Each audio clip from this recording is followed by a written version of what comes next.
이게 내 26번째 새벽이네요. 창문에 서린 김을 손끝으로 닦았습니다. 밖은 아직 어둡고 새벽 첫 버스가 멀리서 지나가네요. 책상 위엔 오래된 영업 노트, 커피가 반쯤 남아있고 낡은 정장이 의자에 걸려 있습니다. 한때는 이 정장 한 벌이 제 갑옷이었죠. 세상과 싸우러 나가는 전투복이랄까? 그때는 몰랐습니다. 싸워야 할 상대가 세상이 아니라 제 안의 욕심이었다는 걸. 내가 팔던 건 보험이 아니라 내 하루였다. 군 제대 후 성공을 줬던 청년, 그가 얻은 건 돈이 아니라 빚이었다. 그러나 그는 끝내 포기하지 않았다. 인생은 다시 팔지 않아도 되는 하루를 선물했다. 이름은 윤성호, 올해 58입니다. 인천 변두리에서 태어나 자랐고 평범하게 군대 다녀온 뒤 사회로 돌아왔습니다. 아버지는 운전기사, 어머니는 반찬 가게를 하셨죠. 늘 일에 치여 사셨지만 손 하나는 따뜻했습니다.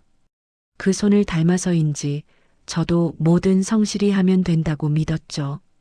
제대하자마자 직장 구하려 뛰던 때 선배 재욱이 형이 전화를 했습니다. 성우야, 넌 얼굴에 신뢰가 있잖아. 보험 영업 한번 해봐라. 넌 무조건 된다.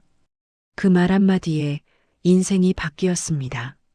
26에 저에게 된다는 말은 마법 같은 주문이었습니다. 안녕하세요. 미래생명 윤성호입니다. 처음엔 말하는 게 쑥스러웠죠. 그런데요, 계약이 한 건 2건 들어오더니 어느 순간 정신을 차려보니 팀장이라 불리고 있더군요. 회사에선 영업왕, 루키상, 신인상 이런 걸 매달 줬어요.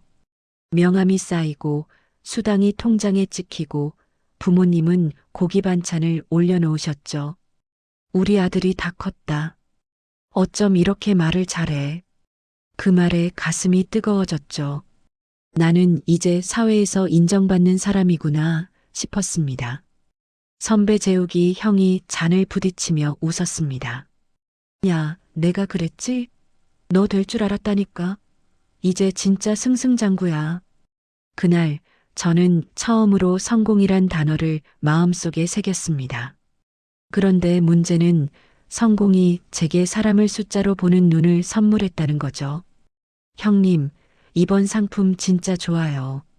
저도 들었어요. 친구에게, 후배에게, 심지어 친척에게까지 보험을 권했습니다. 처음엔 너니까 들어준다 하던 사람들이 점점 피하기 시작했죠. 그때부터 이상했어요. 손님이 아니라 나 자신이 팔리고 있었다는 걸 느끼기 시작했거든요. 나는 언제부터 내 하루를 팔기 시작한 걸까? 팀장이 말했습니다. 윤 팀장, 이번 달 실적 미달이에요. 우리 회사는 숫자로 말합니다. 책상 위엔 붉은색 마커로 표시된 제 이름. 미달자. 그날 이후 잠이 사라졌어요. 계약서 꿈을 꾸고 깨어서 전화기를 붙잡았죠. 심지어 제 이름으로 가짜 계약을 넣기도 했습니다. 다음 달엔 채워 넣으면 되겠지. 하지만 그게 덫이었죠. 수당은 커졌지만 카드값과 대출이 눈덩이처럼 불어났습니다. 성호야, 너 괜찮은 거지? 요즘 얼굴이. 괜찮아요. 잠깐 일이 좀 많아요. 거짓말이었습니다. 실적 때문에 제 자신이 껍데기만 남아가고 있었거든요. 후배가 술잔을 던지며 말했습니다. 형, 이거 사기잖아요. 고객은 형을 믿는데 우리가 팔고 있는 건 희망이 아니라 불안이에요. 그 말에 아무 말도 못했습니다. 그리고 그날 밤 후배는 회사를 그만뒀습니다.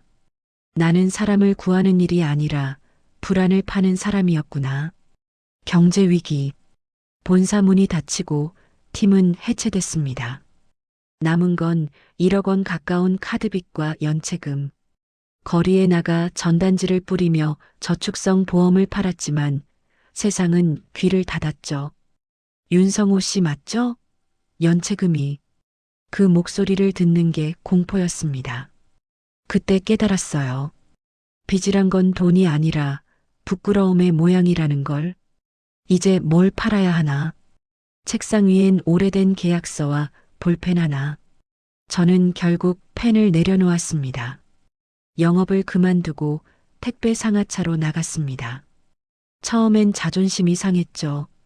하지만 그곳에서 저는 처음으로 누구도 속이지 않는 일을 했습니다. 몸은 힘들었지만 마음은 거짓말을 멈췄다. 한겨울 새벽 물류센터에서 일하면서 손끝이 터지고 허리가 휘었습니다. 그러던 중 휴게실에서 마주친 미숙 씨가 말을 걸었습니다. 손이 참 고우시네요. 원래 이런 일 하시던 분은 아니죠? 예전엔 사람을 설득하는 일이었죠. 이젠 손으로 일하시네요. 더 믿음 가요. 그 말이 이상하게 마음을 울렸습니다. 처음으로 내가 쓸모 있는 사람이라는 생각이 들었어요. 편의점 야간 근무 중 미숙 씨와 같은 근무를 서며 조금씩 이야기를 나눴습니다. 그녀는 아이 둘을 키우며 홀로 살고 있었죠. 성호 씨, 사람은 다 두 번째 기회가 있어요. 본인이 포기하지 않으면요. 그날부터 제 인생의 시계가 다시 움직이기 시작했습니다. 빚이 반으로 줄었습니다. 매일 일기장을 쓰며 하루를 정리했습니다. 오늘은 땀으로 벌었다. 거짓 없이. 그 문장을 읽을 때마다 눈물이 났습니다. 이번엔 사람을 설득하지 말고 믿어보자. 채무 전액 변제 완료. 종이 한 장이었지만 제겐 인생의 증서였습니다. 그 종이를 들고 미숙 씨에게 갔죠. 이제 나도 누군가 옆에 설 자격은 있는 것 같아요. 그녀가 웃었습니다. 우리 같이 살아요. 돈이 아니라 사람으로. 전세 계약서를 쓰던 그날 제 손이 떨렸습니다. 작은 빌라 한 칸, 햇살이 들어오는 남양. 이제 이 집은 팔지 않아도 되는 나의 하루다. 그 문장이 마음속에 새겨졌죠. 아침 햇살이 식탁 위를 덮습니다. 아내는 커피를 내리고 저는 고개를 들어 말합니다. 이제 팔 건 아무것도 없어. 이 하루면 충분해. 라디오에 옛 노래가 흐르고 창문 밖으로 바람이 스칩니다. 한때 내 살을 팔던 영업사원은 이제 누군가의 남편이자 아버지로 서 있습니다. 세상엔 파는 일이 참 많죠. 하지만 팔수록 잃는 것도 있습니다. 저는 늦게 배웠습니다. 사람을 설득하는 일보다 나 자신을 설득하는 일이 더 어렵다. 그걸 해냈을 때 비로소 인생이 저를 다시 사줬습니다. 돈보다 값진 걸로요. 관계는 계약보다 오래 간다. 빚보다 무서운 건 자기 기만이다. 진짜 영업은 신뢰를 쌓는 일이다. 두 번째 기회는 기다리지 말고 만들어라. 성공보다 중요한 건 지속할 수 있는 나다. 팔지 않아도 되는 하루가 이렇게 따뜻할 줄은 몰랐습니다. 이 이야기가 공감되셨다면 구독과 좋아요 부탁드립니다.